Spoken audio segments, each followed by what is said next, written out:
In today's video, we are going to talk about EPS file format, why it is so special and why you should use EPS file format in all of your important images. Normally, to use EPS format, you need some very expensive software such as Adobe Illustrator or CorelDraw. Both of these are ridiculously expensive.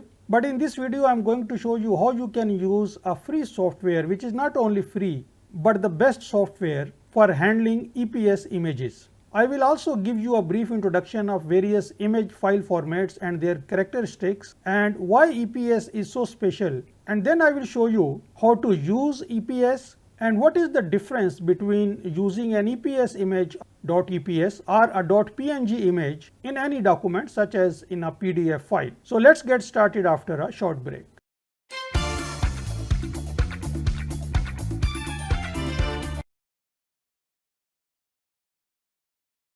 Hello and welcome to my channel. My name is Tahir, and if this is your first time, please hit the subscribe button and also the notification bell to get notified whenever I post a new video on this channel.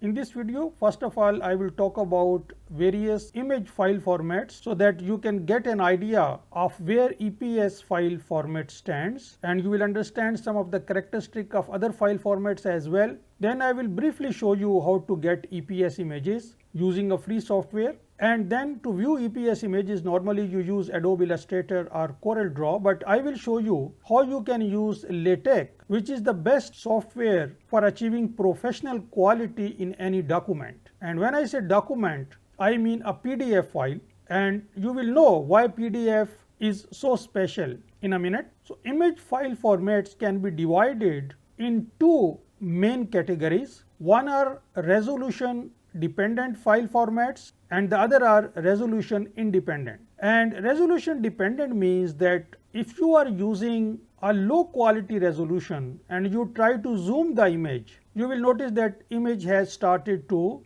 distort. You will see the pixels of the image when you zoom in, and if you use high resolution, this effect will come after a little bit more zooming. So let's say you are using an image size of 500 by 500 pixel. So as soon as you start zooming, you will see the pixels and the image will start deteriorating.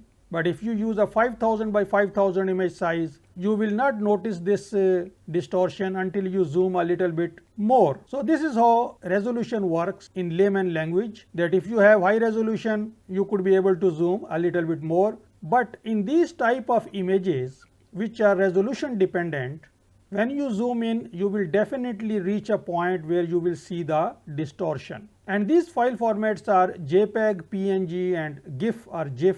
But these file formats also have few advantages, and we are going to see in a minute. Then on the other side, we have resolution independent file formats which are called vector file formats. And vector file formats are those where you can zoom, you can say indefinitely, because zooming will have no effect. Although if you are not preparing a PDF document properly, then you will notice the difference, and I am going to show you when and how. And the major vector format is SVG, which are not printable, but they are very sharp images and you can zoom as much as you like. Quality will never deteriorate. Now what about EPS and PDF? Now the specialty of EPS and PDF files is that they can contain both resolution dependent and resolution independent files or images. Resolution dependent images are also called raster images, and in an EPS file you can have both type of images. Similarly, in a PDF file you can have vector images as well as PNG images. But if you have some high value images, you must prepare an EPS file and then put in the PDF. This is what we are going to see in a minute, because the advantage of PDF files is that you can print these files in a perfect way. They are very much system independent and they support layers, they support transparency. You can put a video or audio file in a PDF file. So there are a lot of advantages of PDF files. So the interesting part here is that you can put a PNG file or a EPS image file into a PDF file and then you prepare a PDF file. And only few people know that using an EPS ensures that your quality will be supreme, but using PNG images does not provide you the supreme quality. and you will see in a minute. Now these are some of the characteristics of JPEG images or JPG images. They can be easily compressed, file size can be reduced, which is also very important for some applications, and there are millions of colors available in a JPEG file. And this file format is good for photos and paintings. One drawback of JPEG image files is that if you compress them, your quality will be lost. So this is called lossy compression. PNG files are of two types, PNG 8 and 24. One supports full transparency while the other supports partial transparency. They are also small in size, but they only support 256 colors. And the good thing about PNG is that you can get a lossless compression in a PNG file. Quality will be nearly the same when you compress the file, and compression means you reduce the size of the file. But their file size is slightly larger than the JPEG files. Then you have GIF files or GIF files. They are also small files, good for web applications, support only 256 colors, and mostly used for small duration animations, cartoons, and these type of characters and emojis type of application. Now getting an EPS file is not an issue. You can use many software which allow you to save your image files in the form of .eps. One of the most common free software used for vector images is Inkscape. You can download free for your operating system, and if you look at file and save as options, you will see that there are many options including .eps file. You can open file and then you can process it and save it in .eps format. And now let me show you how you can use EPS files to create a PDF. So this is a LaTeX editor, and first let me show you the PDF document which I have created. There is just the title of the document, and one section is EPS images, 1, 2, 3, these are the EPS images, and then the same images in the form of a PNG file. So I am inserting 3 EPS and 3 PNG images. Both are same, there is no difference except that the type of the image file is different.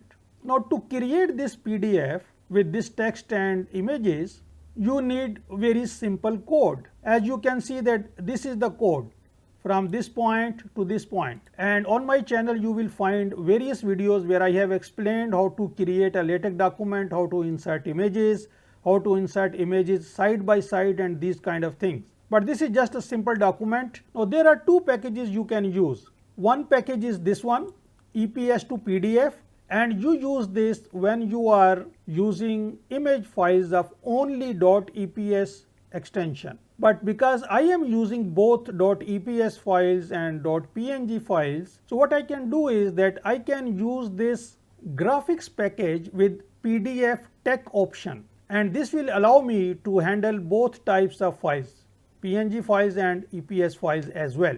This line is extra.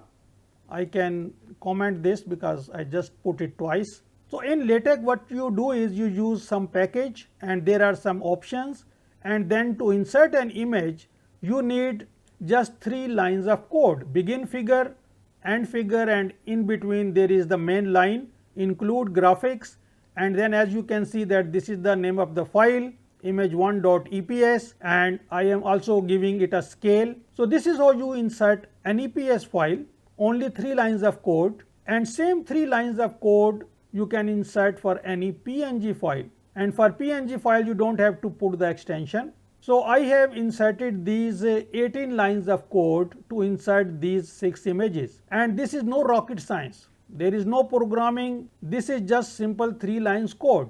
You have to install a LaTeX editor. I have a LaTeX tutorial, beginner's tutorial. You can watch that video where I showed you how to install LaTeX editor and LaTeX compiler. It's a 10-minute video you can watch, and probably it will take you 1.5 hours to install LaTeX compilers and some packages, but it is very simple process. And then in LaTeX you have to start every LaTeX document with this statement, \document class, and then begin document, and the last statement is end document. And in between, if you want to put some sections, you can put section line. Otherwise you don't need any extra coding, very simple. Then you press this compilation button, and then you press this view PDF button, very simple. And then this is the file, this is the PDF file. And now let me show you at the end what is the difference between the quality of EPS image when you create a PDF using EPS and when you create using a PNG. So this is EPS. So first have a look at the PNG, and now this is the zoom size 94%. So let me zoom this image, and now I have zoomed it to 400%, and as you can see that I am starting to see this pixelations. There are some pixels started to destroy the sharpness of the image. So even in a PDF file, the image quality has started to deteriorate. Now if I scroll up,